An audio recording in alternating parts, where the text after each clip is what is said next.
Okay, so hello interwebs. This is Mike Mills with Verity Mortgage coming you today with Mr. Conrad Jackson.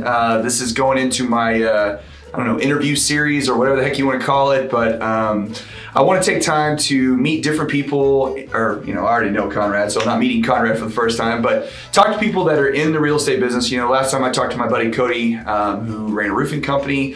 We're going to talk today to Conrad about real estate investing. So Conrad is with, he's a realtor, and he works with the DeVries team with RE/MAX Pinnacle, and he's been doing it quite a while. I know he looks like a young guy, but he's actually been doing this a long time. And I wanted to talk to him today because one of the things that, Conrad and I talk on the phone quite a bit, and one of the things we discuss often is real estate investing. Not necessarily customers and clients and that kind of thing, but, properties that we're either looking at ourselves or land that we're looking at ourselves, and trying to get, bounce ideas off each other. I learned a lot from him because he's been doing it a lot longer than I have. And I kind of got into, we bought some properties recently and are starting to kind of move in that direction. And I figured this would be a great reason to sit down and talk with him for a few minutes and kind of find out a little bit about real estate investing, how he got into it, and all that kind of stuff. Now, we're going to start off with I always like to talk about people themselves. I want to find out a little bit about you, your family. I know all this stuff, but, for everybody who, the 6 people that might watch this. So I want to get them a little bit into with that. But ultimately, if you want to really find out a lot about investing and, some ways to go about it, how to get started in it, I really suggest you watch this whole thing because there's going to be a lot of great information for you. Conrad's a sharp guy, and I've learned a lot from him over the years. So I hope you guys can too. So, all right. With that said, Conrad, tell us a little bit about you. Before we get to the real estate stuff, tell me about you, man. So once again, born in Arlington, Texas. So I'm a local product here. I went to Martin High School. So that was a long time ago. Apparently, 2003 is when we graduated. So I've got 3 beautiful children, beautiful wife. So family of 5. We live here in Mansfield, and have for now 3 years. Okay. Before that, we lived in Cedar Hill, and most of my life I've been in Arlington. So, known this area particularly very, very long. Born here, family's from Chicago. I was the only one in my family who was born in Texas. And then I didn't know your whole family's from Chicago. My whole family's really? from Chicago. Okay. Yeah. Sister born there, parents born there. It's crazy. My parents are actually both from Chicago, right? Okay. Yeah. The geographic location of where they grew up was probably, 10 miles away. Right. And they met at the University of Iowa. So they grew up 10 miles away from each other and met in a whole other state. Crazy how stuff works, man. Small world. But yeah, so I'm from Texas. So does that mean, I don't know if we've ever actually talked about this. We talk about the Cowboys all the time. Yeah. But so does that make you a Bulls fan or Mavs fan? I grew up a Bulls fan. Okay. I really did. Well, Jordan was there. Yeah. I was a Bulls fan. Yeah, everybody's Bulls fan. Who's not a Jordan fan? You know, if you're not, I don't know what's wrong with your life. Right. But I was there. Championships. We would usually, a lot of times, we'd be in Chicago watching those games. With family and friends. Right. So I grew up a Bulls fan. And then of course the Mavs took over because I had a couple of cousins who were ball boys for the Mavericks. So Cool. So we would go to a lot of games. So you got in that mix quite a bit? Yeah. Okay. In that, cousin right now who's actually, I believe, still a ball boy for the Mavericks. So it's crazy how this kind of works out. But yeah, so that's where my Mav ties come in. And then, of course, you live in the area, you got to root for the team. So you grew up Jordan fan, obviously. Absolutely. As we all did, coming from that era. Absolutely.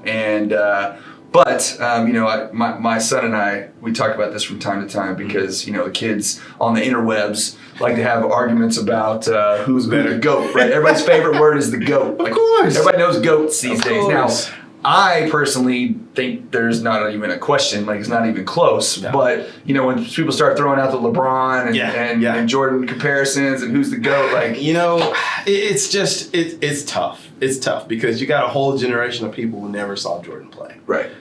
So ultimately I saw these games with my own eyes. Yeah. I've seen both. Yes. So seeing both, I defer to Jordan. He's the greatest of all time. For sure. Know? Now, not to discount what LeBron's doing, what he's been doing, what he's going to positions, do. different style player. Different ball players, different eras, but LeBron could definitely play in that era back in the day and still do exactly what he's doing now, but he didn't. So we got to give it to Jordan. That's right. That's right. I agree with you on that quite a bit. I just, I want someone else's take on it because I don't know everything. Yeah. Now,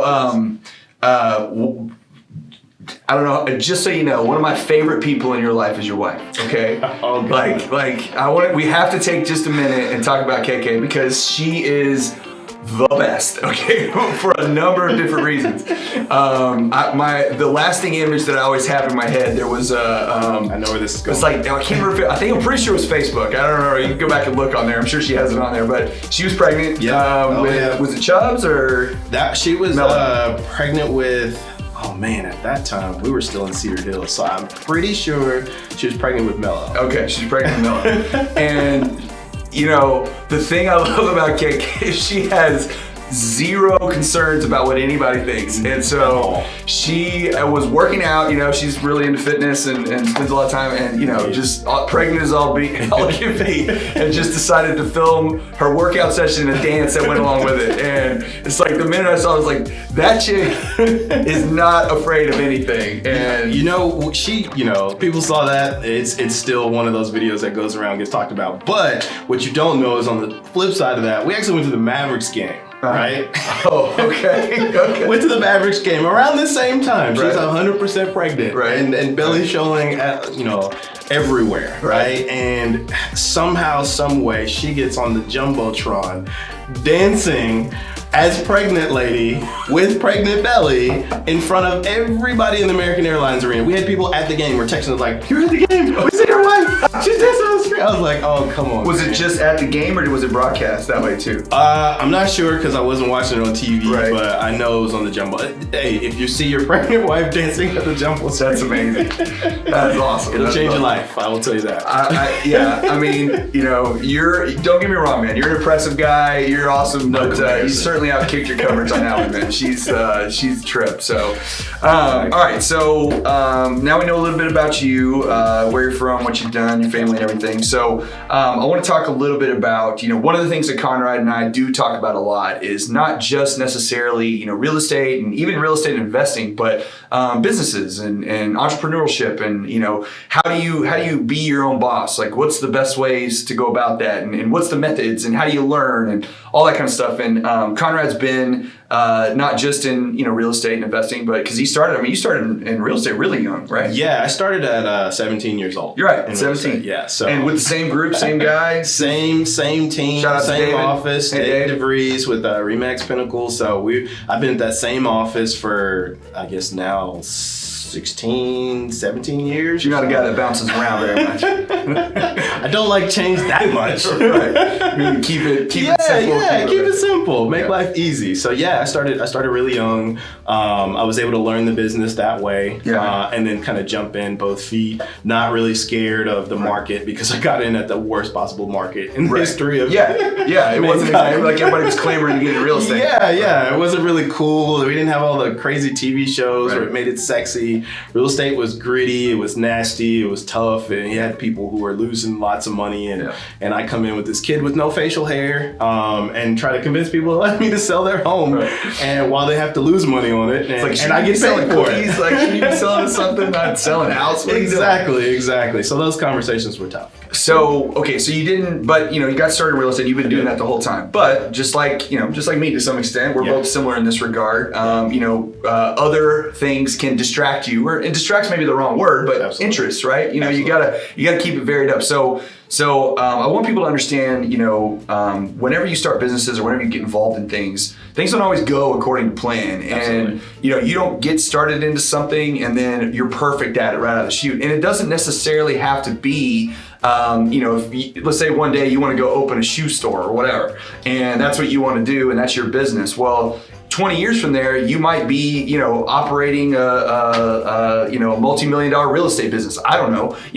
the lessons that you learn from starting businesses and failing carry on throughout. So tell us a little bit about some of the other businesses you've been involved in and how that played itself out. Yeah, so outside of real estate, man, at one point, man, I ran an AAU organization, a nonprofit AAU organization, where we coach youth basketball, man. Youth sports basketball. In general. I know a lot about that. you know more than anybody how that can be, dealing with parents and ambitious kids and coaching and getting people to show up. So myself and a partner started a organization called OTG Elite Sports. Okay. We had 10 youth basketball teams, 4 girls and 6 boys, teams ranging anywhere from 8 and under all the way up to seniors in high school. So we ran that organization. It was challenging because, growing up, I played basketball pretty much my whole life. So I knew the ins and outs. I knew how it was supposed to go. And even then, man, it was difficult getting people to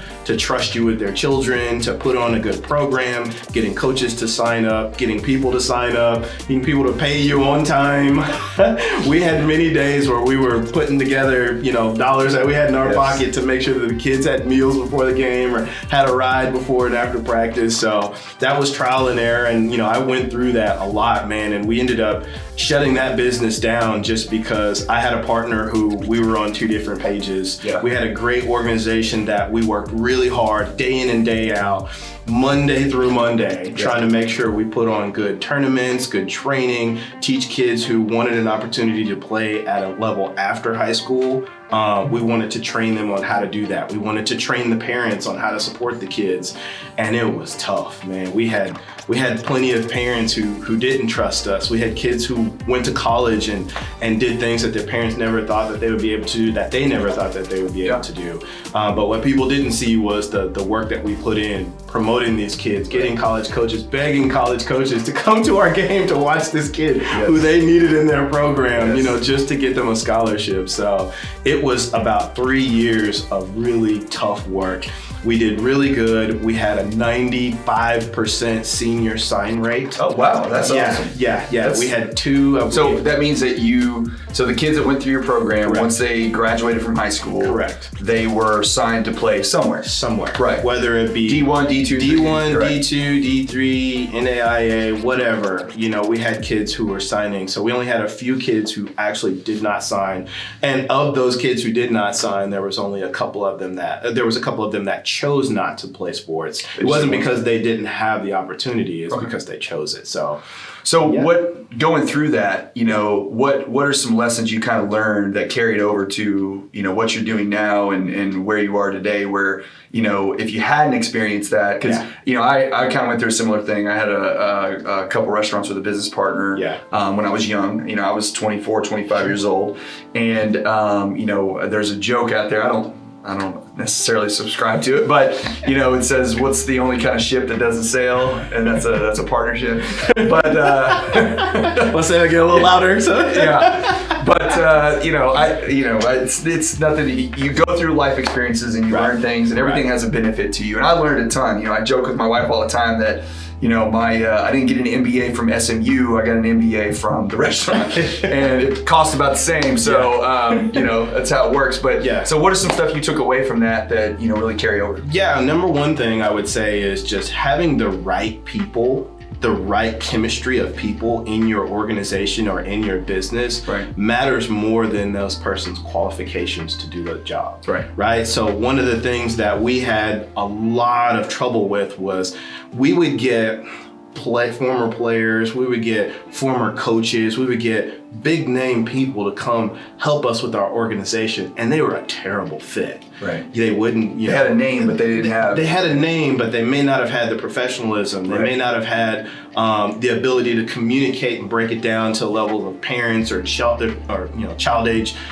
These kids who are trying to figure out how to make themselves better on a daily basis. They understood what it took on a high level, but they may not necessarily been able to break it down to the everyday person, right? So, I had people in the organization who scored a lot of points in college athletics. I had the guy who led the nation in college athletics in 2008 in points, so it's just, I had plenty of people in the organization who could do a lot of things, but it just wasn't the right fit. And for that reason, I think, the organization had to kind of dwindle down, and we had to kind of let it go, because it started to become more of a burden than the gain and the joy that we experienced when we first started it. So it's kind of a cliche, but really what you're saying is that the culture of your business matters. Absolutely. And the people that you hire and the people that you employ make a difference, right? They really impact everything.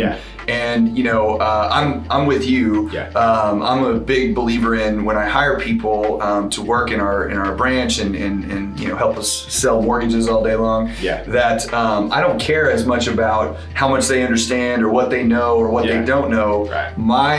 What I care about is how hard are they going to work, how much are they committed to it, and then, for me personally, I'm not a micromanaging type of person. I don't like to stand over someone's shoulder all day long and tell them what to do, and I need them to take initiative, and you want to grow people. You don't want to employ somebody forever. You want to instill certain values, certain traits in your employees to help them grow and blossom, become something better than what they are, right? I mean, that's the entrepreneurial spirit. You want to help people get to a level above where they thought they could go. You yourself personally want to get to a level above where you thought you could go. So that's just the nature of an entrepreneur. You want to see people succeed as you grow. Unfortunately, that's not always how it works. Well, it takes trial and error, right?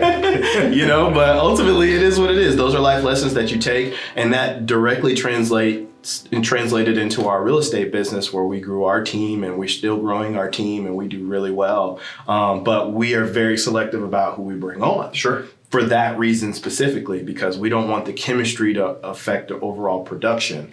And it starts with chemistry. We can teach anybody how to sell a home, but we can't teach anybody how to be a good person, or have integrity or have morals. Work. Gotta work. Just to get up and go to work every day. That's a hard thing to do. Okay, well that's actually a good transition. Looks like you've done this before.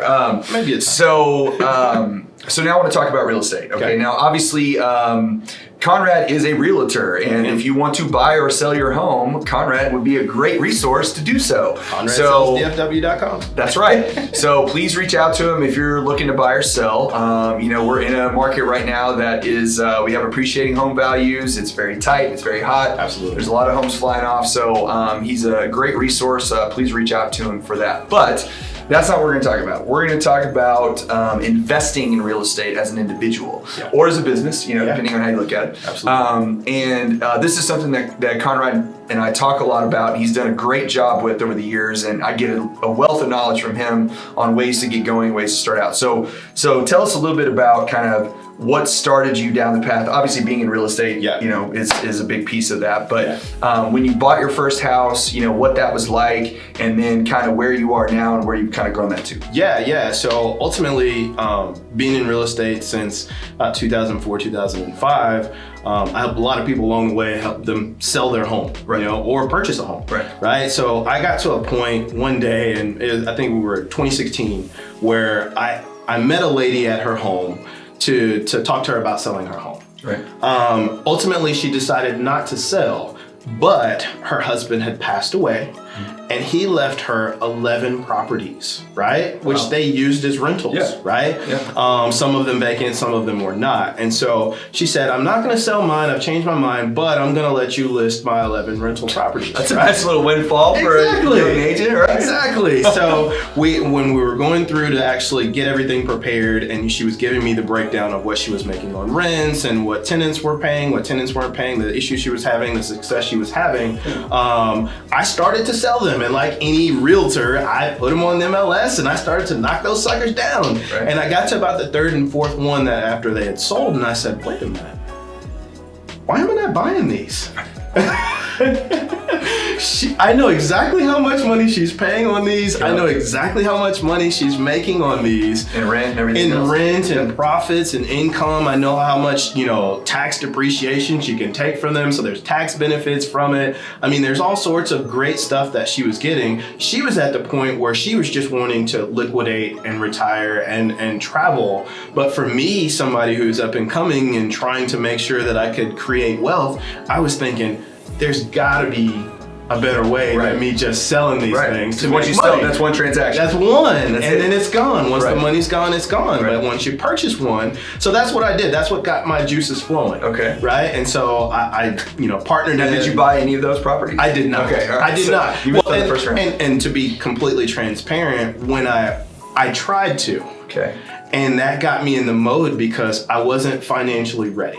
Gotcha. Okay. I didn't have enough capital. Right. I didn't have the credit that was needed in order to get going. I didn't have the portfolio of, more assets than I had liabilities coming in. So I had some work to do on myself personally. For sure. And even though we were making good money, it takes something for that light bulb to come off or turn on. So that's what turned it on for me. I worked frantically at convincing my wife that this is what I wanted to do, which is a challenge in itself, just so you know. Yeah, I know that. I know that one too. Yeah. That's a tough one. And I cleaned up a lot of our personal stuff that was holding us back from getting into position to try to invest. And so we did. That was actually 2015. So 2016 transitioning, that's when we bought our first rental. And I did have a partner with that. Okay. I used me and my partner David. I bought my first rental with David, who I work with now in real estate. And we did a good job. We split everything 50-50. We found a property that was really run down in Fort Worth. Wait, is that the one that was like purple? That's the graffiti one. I remember that. Yes. That was your first one? That was my very first property. Man, that doesn't seem like that long My very ago. first rental, yeah. 2016 is when we purchased it, right? Well, some partnerships do sell, right? That's a partnership. David's a great guy. David's awesome.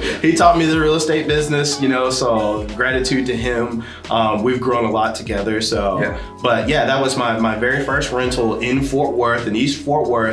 We bought it because it was at the end of the street where the local university was, the soccer fields for the university. So in my mind, I thought, okay, this will run down house would be a great rental for college students. Yeah, absolutely. And it was cheap. It was, I want to say at the time, we paid $33,000. Yeah, I remember you telling me that. It's like, wow, that's pretty good. It was cheap. It looked like a 33. Yeah. I mean, first rental property. The lady had 22 cats. And they were still living in the property when we purchased it. Yeah. So we had to get 22 cats. It smelled horrible. Right. Everything was pretty much graffitied and spray painted. Yeah, that was the part that stood out. Yeah, the grass, the roof, the Jeep that was in the driveway. Everything was, graffitied and spray painted like crazy. Bathrooms, toilets, everything. It was insane. But by the way, I'm gonna go find when we actually publish this. I'm gonna go grab some. I got pictures. Oh yeah. Yeah, I need you to send me those. We're gonna put those in here so that way everybody can see. Oh yeah. So it was insane, man. And we came in. I had a vision of, okay, I'm gonna rent this thing out. I'm going to make it a 3-bedroom, 2-bath, rent it out for $800 a month. Yep. And then I'm gonna move on to the next one. Because the mortgage on it, when we purchased it, we put 20% down, wasn't a lot of money. Me and my partner split it 50-50. I think we're out of pocket a whole grand, total of $6,000. Okay. Together, that's like $3,000 a piece. Right. And we put some money into it. I think we put like $25,000 into it right off the bat.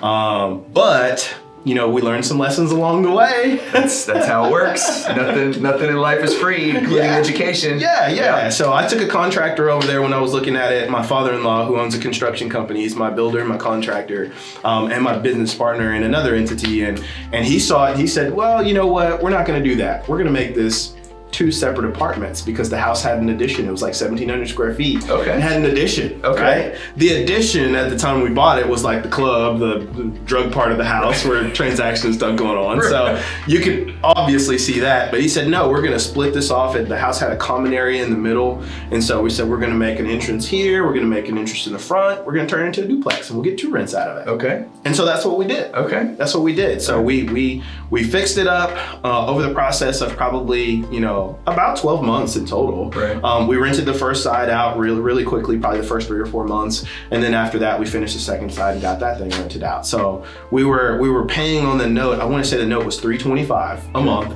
And we were bringing in $925 a month per side.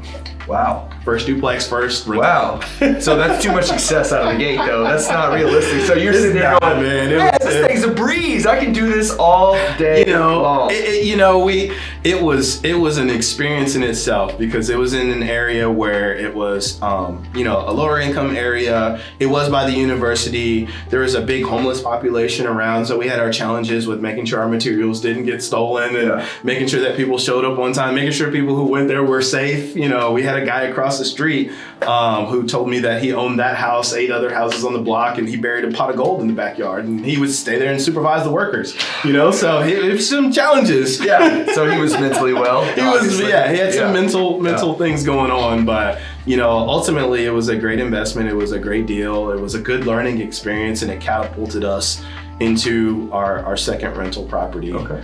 So it was awesome. So what are you into these days? Like what kind of, so that's how you got started. That's how I got started. So now realize this was 4 years ago. This was 4 years 4 years ago. It was 4 years Today, 4 years later. So now we went from 2 properties to right now I believe we're at 21 properties. Yep.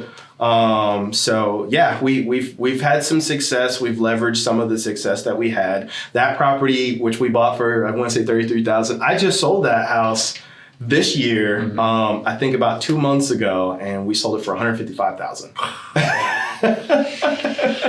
That's good. That's good. So we had some fun. We've taken that and another property's proceeds, and we're gonna build a 16-unit apartment complex. Wow. And so you have a couple other multi-units, right? Yeah. I've got right now, I think we've got 3 duplexes. I've got a 10-unit small apartment complex. Yeah. The 16-unit will go next to the 10-unit. And then I just got the go-ahead and permit to build a triplex that I'm going to build from the ground up and then hold it to rent. Okay. Yeah. So you've moved into the construction side of it Absolutely. now. First it was buy, rehab. Yeah. Correct. Then it became construction. Okay. Correct. So here's the thing is, Conrad has taken, a start where he bought a single family home that was $30,000 and, looked horrible. Again, we'll show you Really pictures of this. And in 4 years, he has gone to 21 properties, several multi-units of that, building an apartment complex, and now going into construction. Right. Now, a lot of people see this and they'll be like, well, okay, but that's really, nobody can do that. And actually I said the same thing. Conrad and I talked about this, and he kind of told me where he was on a few things. And, one of the things that you told me was, it's amazing how once you start and once you get going, there's this, I don't know if you want to call it a snowball effect or a compounding effect, or you realize, maybe it's the fear, right? The fear of the debt and what you're taking on. It is. Starts to go away. So talk a little bit about that. Absolutely. From even growing up, I didn't grow up with silver spoon or anything like that. Yeah. We grew up, we had everything we needed. Our parents provided. You weren't for naught, but we weren't rich. Yeah. I came out of college with a massive amount of student debt, that I'm still paying off to this day. I know that feeling. That my investment properties are paying off. Right. So ultimately there's challenges. And there's nothing special about me, right? Ultimately, I took an opportunity and I just asked a lot of questions, and a lot of people have the fear. They get what they call analysis paralysis. They analyze deals all day long when they want to get into investments, and then they never take any action. Right. And I just said, you know what? I've got nothing to lose. I'm going to take a stab at this. And people laughed at me. That house that we bought, that very first rental, we paid $9,000 over the asking price on that house. And agents and people were laughing at me when I bought that property. But I had a vision. You made that up a little bit. Yeah, they were taking my class afterwards. So ultimately, what I learned is just sometimes you just got to go for it. And it does take a lot of making good relationships, getting a good bank, or asking around what's a good bank to work with, who's a good lender to work with to try to get things done. And just, you don't know everything. I didn't know everything. I've been in real estate for years, didn't know where to start with these investments. But well, I don't know if it's, obviously both you and I have been in real estate industry for a long time, and I don't think it's exclusive to real estate, but there is a lot of you know, especially for like individuals that aren't agents and lenders out there that are watching this, there's a lot of, you know, agents that kind of walk around thinking they got everything figured out. Absolutely. Right? I've been doing this for 30 years. Trust me, I know what I'm saying. I know how this is going to work. You know, there's this definitive, like they have the answers all the time. And I have found in my history that talking to people that will tell you, man, I don't know, like I'm figuring this out. Like, absolutely. I'm trying to get this worked out. I've tried this, we tried this didn't work. You know, I don't have all the answers, but I'm working on it, right? To me, those people tend to be the best ones to work with because there isn't this air of oh well, I've got the whole world figured out all the time, because nobody does. Like we're all figuring this stuff out. Right. I mean, ultimately, even for our first deals, I went to the bank and I didn't know what questions to ask. Right. I just went to the bank, I sat down with the banker and I said, this is what I want to do. I want to purchase investment properties.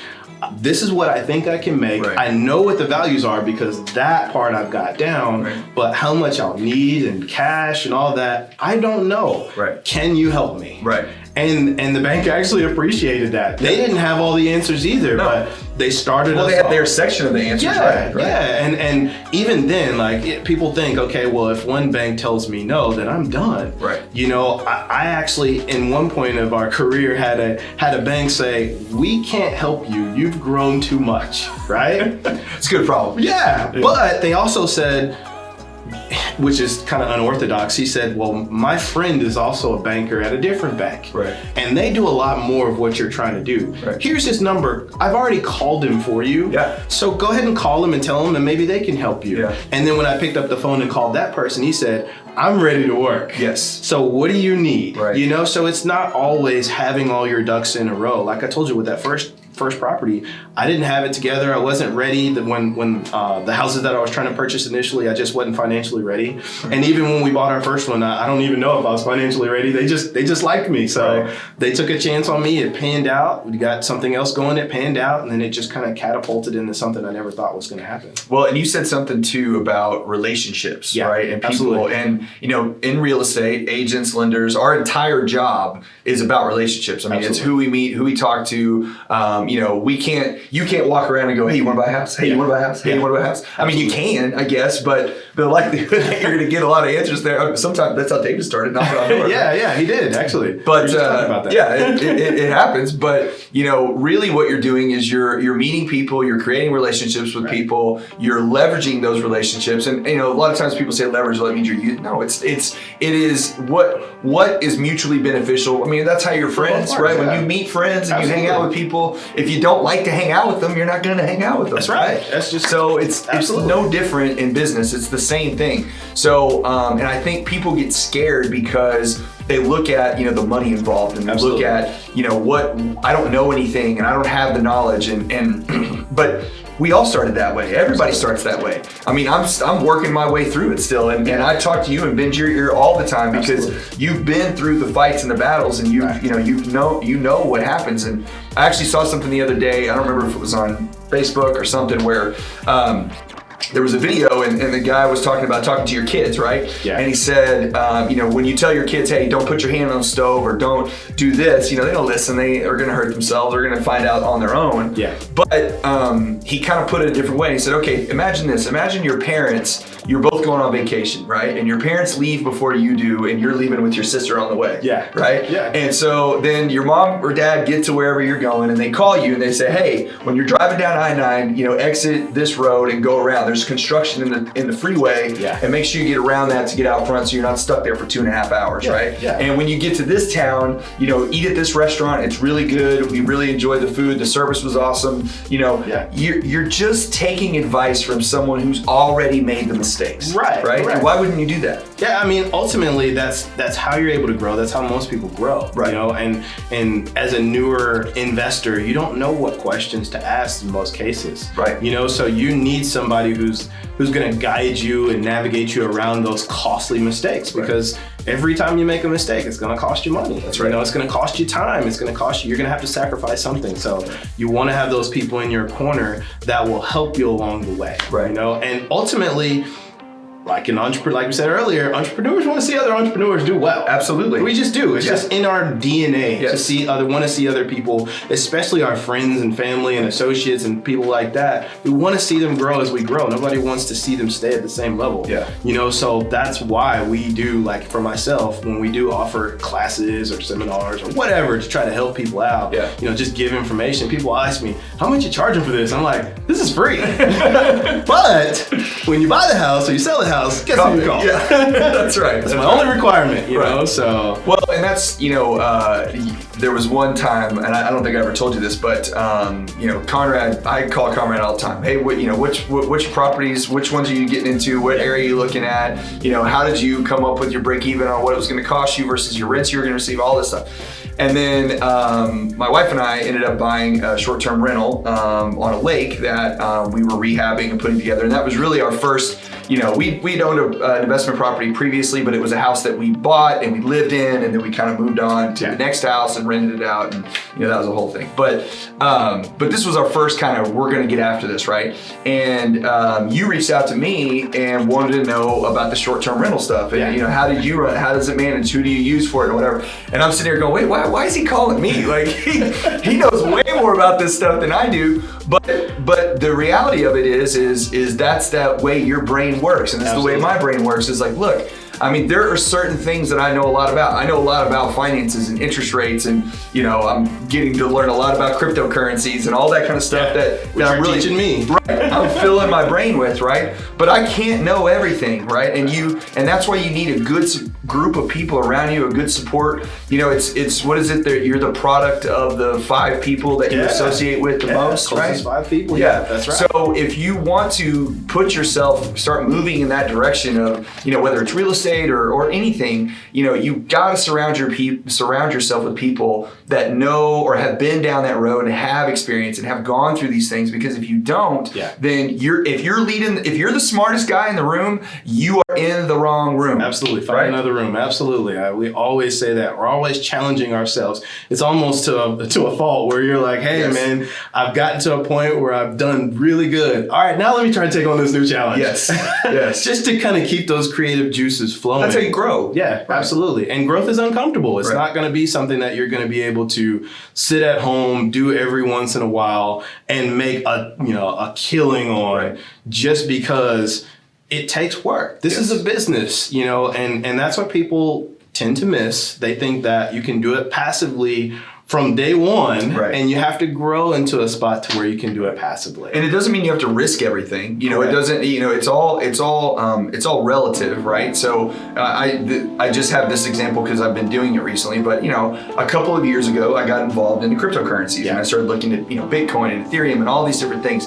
And it sounded crazy, and it's like this flash in the pan weird thing that was occurring. But I had to find out more about it. I had to read about it. I had to learn about it. I had to spend time. Now, when I did that, I didn't go in and put my entire life savings into Bitcoin because that's ridiculous. That's not a smart thing to do. But what I did was the first transaction I did with Bitcoin was for $100. I put $100. I opened a Coinbase account, put $100 in there, and all that did was draw my attention to that subject because now I have some sort of investment, right? It's not where I can't sleep at night because I'm worried about feeding my family because I put all my money into this thing. But I started in small steps, and that grew my base of knowledge. That grew what I understand. That made me crave more information because once I learned a little, then I was like, oh wow, this is really something that could matter. And then in that particular space, because there's so few people, that are into it, that leaves such a range of opportunities available. So on that, what I want to ask you is, so if somebody's looking to get into investing, right? They're looking to invest in real estate, but they're sitting here watching this go, well, I don't have $20,000, $50,000, $100,000 to do all this stuff. I didn't either when I started. Right. So what would you tell, young Conrad, or what would you tell your son, or what would you tell anybody that's just I want to start in this, but I don't know what to do. Like, give me a couple, like, starting points. Easiest way is to first make a plan of what it is that you want to do, because there's different ways to invest in real estate, and just some of the most popular ones are you can have rental property, you can flip houses, or you can even wholesale properties. And I don't want to go too crazy into what all of those are, but those are 3 different types of ways that you can start out investing into real estate. Right? What I tell people who ask me this question a lot is there's pretty much what they call the deal delta, right? You've got one of 3 things. If you've got one of those 3 things and you have 2 of the other sides of the delta, because there's 3 sides of the triangle, it's there's either money, there's education, or there's a deal, right? Okay. So if you can offer somebody one of those things that has the other 2, you can create that deal and get your education. So you'll partner with somebody, right, that maybe is into real estate investing, and maybe you have the money and they don't have the money, but they have the experience, the education, and they have a deal that they can do. And you can partner in your first time, or vice versa. You don't have any money, but somebody else does, and they have some experience, but you have a house that needs to be sold or could be purchased. Okay, well, bring that deal, and as you bring that deal, partner with that person and just try to learn along the way. And when you partner with somebody, you don't partner with them and just let them do everything, right? You ask questions and you provide some type of value to that whole partnership. You may not know what to do, but you can go get a lockbox off the door. You can go ask some questions, or you can run some numbers. You can do something that adds value, that takes time off of that person's plate who's a little bit more experienced, or the person that you're partnering with. That's the easiest way, I think, to get in, especially with low or no money. You partner with somebody. You add value. You can be the person who adds value, and as you do that deal and it goes successful, you learn. And those lessons that you learn on those first few deals, man, they stick with you for a lifetime. So just because you don't make money on those deals doesn't mean you didn't get a benefit. That's right. Even if you lose money. Even if you lose money, you've learned lessons on investing and what not to do on the next deal. I mean, if you're going to pay $100,000 for college, right? You're going to go to TCU or SMU and pay all this money. You're getting something in return. You're getting an education, right? You're getting a network of people. You're meeting people. That's what you're paying for. It's the same thing. It's not any different. The difference is just how you look at it. Because if you can go out and find a property, you have somebody that, maybe reach out to Conrad and say, hey, Conrad, I found this deal, but I don't know what the heck I'm doing, but I know this is a great property and I know why. Absolutely. We, as investors, we always are looking for opportunities, right? My goal when I started investing was to buy 2 properties a year for the first 5 years. To get to 10 properties. Kind of exceeded that one a little bit. And that's when I talk to other investors. Not everybody has a goal to get 1,000 units, 100 units. Some people just want 1 or 2, just to give them a little bit of cushion, or give them the ability to buy that car that they wanted, or do something in life that allows them to do it passively, right? And so that's what people, when they hear us talk, hear people like myself talk, they think, oh, well, I'm not trying to get 100 properties. I don't want to do all that. Maybe you just want to do one. These same tools and the same tips apply to help you get the 1 or the 2 or the 3. So we're in a market right now that's pretty it's pretty robust. There's a lot of high-priced homes that are out there. There's not, from the average person looking at it, there's not a ton of deals that are out there.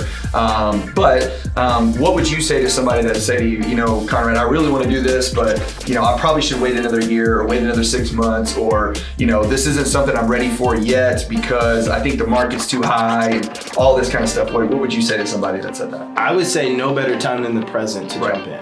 As we've seen, prices are going up, interest rates are going to go up, inflation is going up. When the market was terrible in 2008, and 2007, 2009, and people were bringing money to sell their home, people were still doing deals. Yes. So here we are, where the market's probably the best we've ever seen in our area, and people are still doing deals. You just adjust and adapt to the current climate of the market, I, on a daily basis right now, get emailed probably 40 homes a day off market that are in my bracket or criteria of what I would buy. Right. 40 a day that are sent to me. Right. Right? Right. And it's not just because I've been doing it for forever. I just get on these lists. Right. I get my name out there as far as wondering, calling certain people, calling the signs that are on the side of the road that say we buy ugly houses, knowing that they sell houses as well, and saying, hey, if you get something, can you send it to me? Do you have anything you're trying to get rid of? It really just takes thinking outside the box. It's not rocket science. Right. We have Facebook and Craigslist at our, fingertips every single day. Craigslist, that's a callback. I don't know. Is somebody still using Craigslist out there? People are using it. You're showing your age. I've legit bought houses recently on Craigslist. Off Craigslist. Yes. Okay, you need to get murdered showing up. I didn't get murdered. I didn't get, I didn't make a TV show about me or anything like that. Right. But, it's just really just understanding I have a goal and I'll do what it takes. Yeah. I'll do what it takes to get to that goal. If that means I've called 5 people and those 5 people don't have what I need, they're probably gonna call 5 more. Right. Just to get what I want. Yeah, I think everybody's always looking for the quick fix, right? Absolutely. The how do I get from point A to point Z as fast as possible? Absolutely.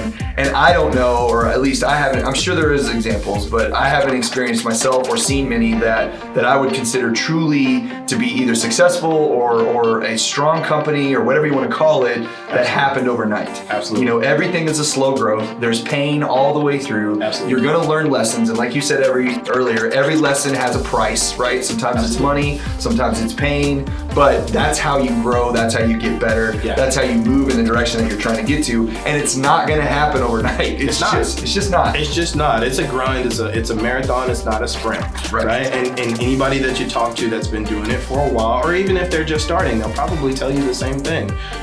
We did really well on our first investment, but that investment was sold over the course of 4 years. So of course of that first year, we had materials stolen and we had plenty of times where materials weren't stolen that probably should have been stolen because of our carelessness, So it's not all good, it's not all bad, but there are certain things that you have to account for. And knowing what I know now, I go back and do it again. And again and again and again. Absolutely. Because at the end of the day, it worked. And all we had to do was just take action. We had to try. You have to go do it, right? You just what is it? You miss 100% of the shots you don't take. That's right. That's right. You have to get out there and do it. You have to try. You have to get up every day. It is a grind. It's not easy. It isn't a quick fix. There's no magic pill. Sure. You gotta go.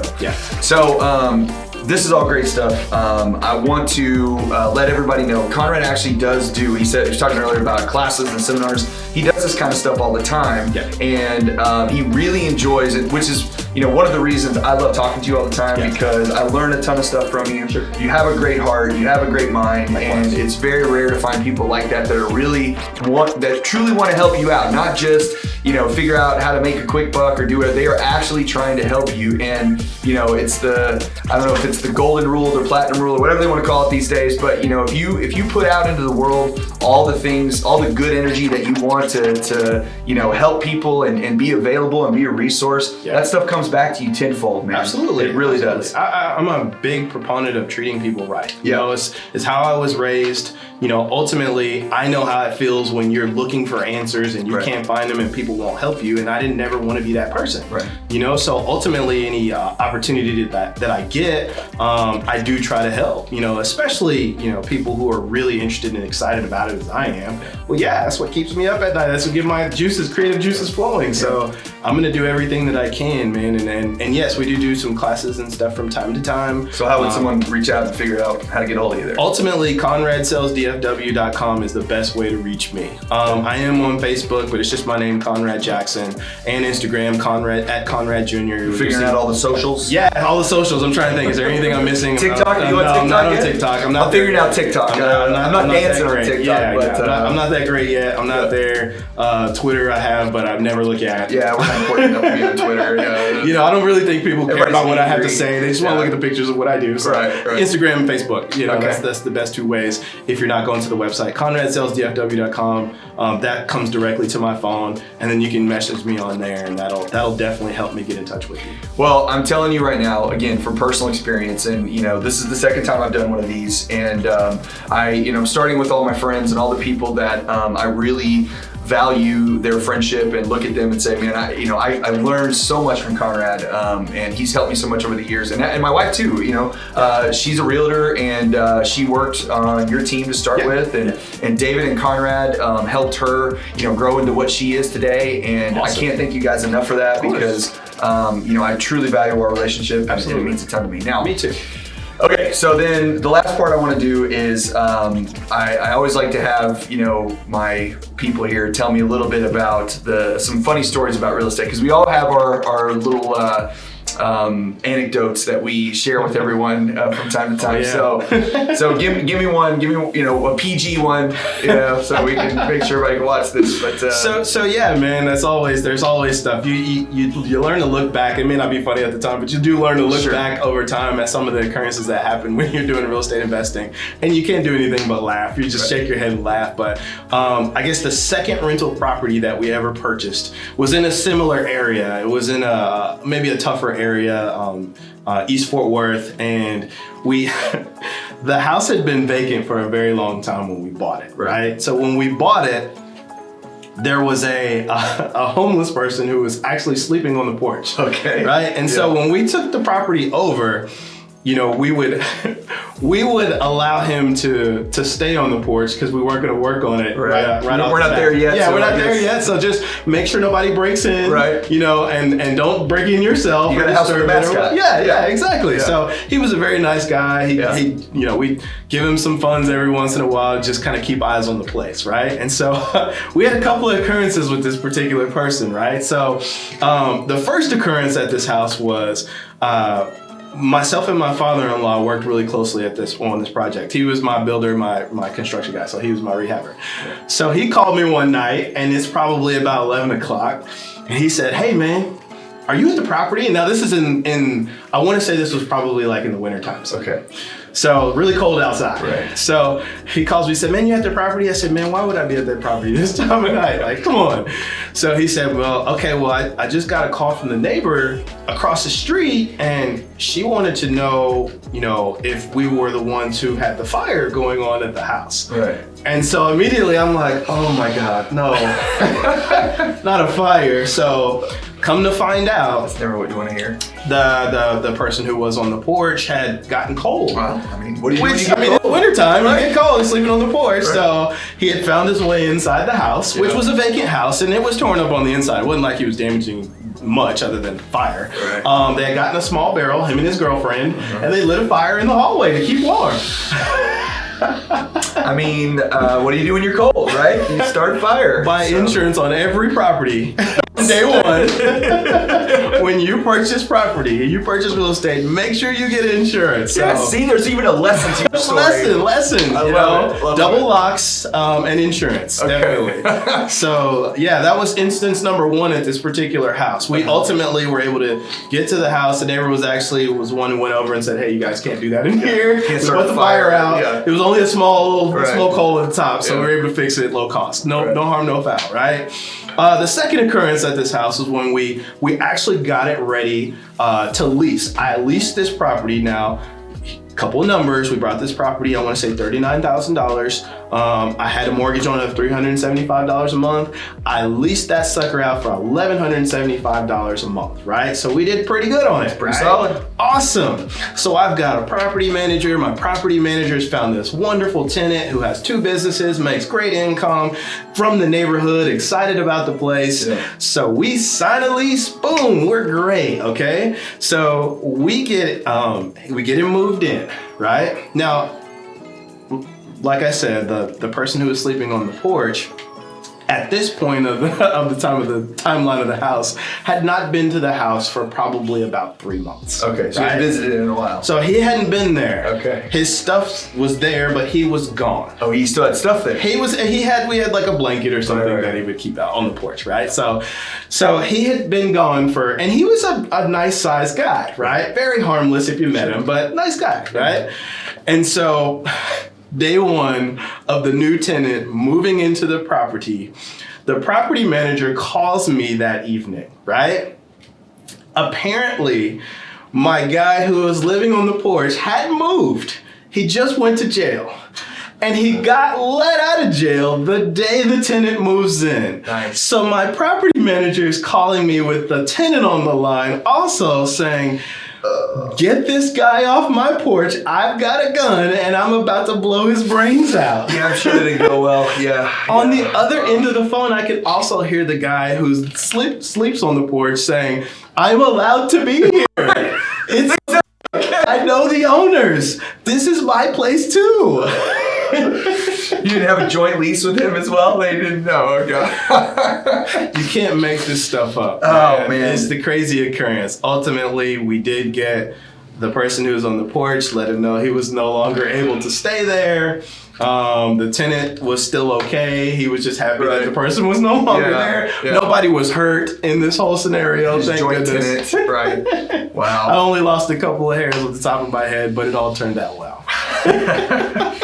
Oh, that's crazy, man. Especially because it's the same house. He lit the fire. Same house. He's like, this is my place. He's like, this is my place. We're going to share. This is welcome. I'm on the porch. You're inside. That's how this works. I'm glad to be living here with you. You know, That's that's how he thought. So, yeah, that was a house that, was amazing. It had some fun stories. I'm sure. I have plenty more than that, but, we don't have enough tape for that. No, that's awesome. Well, again, man, I really, really appreciate you stopping by, taking some time out of your day. I know you're a busy guy. So if you guys have any questions, want to reach out to Conrad, ConradSellsDFW.com. That's how you're going to get in touch with him. He's a wealth of knowledge. And, of course, if you're looking to buy or sell, he's had a ton of experience. He's been in the market for a really long time. And especially when you're talking about investment properties or you're looking to go buy something and you need an experienced agent that has been through it himself, this is the guy. So thanks again, man. Really appreciate you. Pleasure, man. Thanks for having me. And I'll tell you about the short-term stuff and how that's going. Yeah. All right. Thanks, guys. Appreciate it.